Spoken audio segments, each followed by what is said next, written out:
Hi friends, మీరు కనుక నా ఛానల్ ఫస్ట్ టైం చూస్తున్నట్టయితే సబ్స్క్రైబ్ చేసుకుని అలాగే ఈ వీడియోకి ఒక లైక్ అయితే చేయండి. ఇంకా మనం మ్యాటర్ లోకి వెళ్ళిపోతే, గేమ్ చేంజర్ సినిమా కనుక ఎలక్షన్స్ ముందు రిలీజ్ అయ్యి ఉంటే జనాలు ఎవరో ఓట్లు కూడా వేసేవాళ్ళు కాదంట. అంత అద్భుతమైన అంత అవేర్నెస్ క్రియేట్ చేసే సబ్జెక్ట్ తో అయితే గేమ్ చేంజర్ సినిమాని తీస్తున్నారంట. ఎందుకంటే ఈ సినిమాలో రామ్ చరణ్ గారు ఒక యాంగ్రీ ఐఏఎస్ ఆఫీసర్ లాగా, ఎలక్షన్ ఆఫీసర్ లాగా అయితే నటిస్తున్నాడు. అంతకు ముందు రంగస్థలం సినిమాకి అయితే రామ్ చరణ్ గారికి నేషనల్ అవార్డు అయితే మిస్ అయింది. కానీ ఈసారి ఈ గేమ్ చేంజర్ సినిమాకి ఆయనకైతే నేషనల్ అవార్డు రావటం కన్ఫర్మ్ అంట. ఇవన్నీ నీకెవరు చెప్పారంటారా? ఈ మాటలన్నీ చెప్పింది ఎవరో కదా, మన 30 years ఇండస్ట్రీ పృథ్వీ గారు. ఈ పృథ్వీ గారు గేమ్ చేంజర్ సినిమాలో ఎస్జే సూర్య గారి పక్కన ఒక అద్భుతమైన రోల్ అయితే చేస్తున్నారు. ఆయన ఇంకా ఏం చెప్పాడంటే, మామూలుగా చిరంజీవి గారు సెట్స్ లో నడిచొస్తా ఉంటే ఒక సింహం నడిచొచ్చినట్టు అయితే ఉంటది, కానీ రామ్ చరణ్ గారు నడిచొస్తా ఉంటే ఆ షాట్ లో అయితే 100 సింహాలు నడిచొచ్చినట్టు ఉంటదని ఆయన అయితే అన్నాడు. అసలు ఆ మాటలు వింటేనే సినిమా మీద హైప్ అయితే అలా పెరిగిపోతుంది. అసలు అంత కంటెంట్ ని పెట్టుకుని వాళ్ళు ఎందుకు రిలీజ్ చేయట్లేదు, ఎందుకింత లేట్ చేస్తున్నారని నాకే కాదు, ఫ్యాన్స్ కి కూడా ఎవరికీ అర్థం కావట్లేదు. రీసెంట్ గా జరిగిన ఆహా ఇండియన్ ఐడల్ ఎపిసోడ్ లో తమన్ గారు ఏమన్నారంటే, ఈ సినిమా గురించి ఇప్పుడే నేనైతే చెప్పలేను, కానీ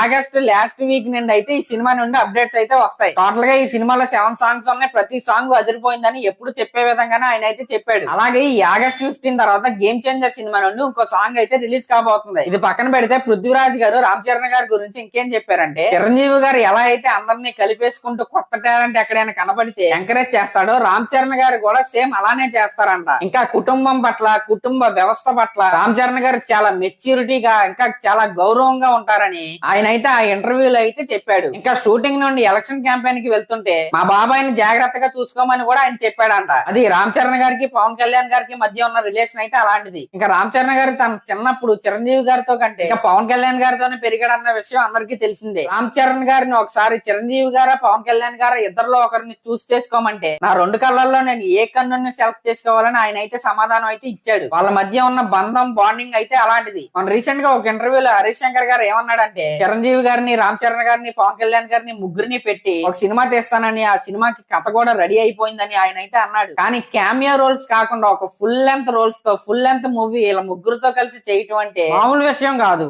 ఎందుకంటే ముగ్గురు పెద్ద హీరోలే. ఇలా ముగ్గురిని బ్యాలెన్స్ చేస్తూ ఆ కథ సాగాలంటే అదైతే జరగని పని. కాబట్టి ఫ్యాన్స్ కూడా దానిపై ఆశలు పెట్టుకోకపోవడం అయితే బెటర్. ఇలాగే ఒకప్పుడు సుబ్బరామిరెడ్డి గారు ఏమన్నారంటే, త్రివిక్రమ్ గారిని డైరెక్టర్ గా పెట్టి, చిరంజీవి గారిని, పవన్ కళ్యాణ్ గారిని మెయిన్ రోల్స్ లో పెట్టి, అల్లు అర్జున్ గారిని, రామ్ చరణ్ గారితో క్యామియో రోల్స్ చేపించి సినిమాని అయితే ఆయన అయితే ప్రొడ్యూస్ చేస్తా అన్నాడు. కానీ ఆ సినిమా గురించి ఇప్పటికీ ఒక ఊస్ అయితే లేదు. కాబట్టి మనం సినిమా లాంటి కథలు అయితే అందరికీ దొరకవు. కానీ అలాంటి కథ కనుక దొరికితే ఖచ్చితంగా చెయ్యాలని నేనైతే కోరుకుంటాను. సరే, లాస్ట్ లో వీడియో కనుక మీకు నచ్చినట్లయితే సబ్స్క్రైబ్ చేసుకొని అలా కామెంట్ అయితే చేయండి. Thank you.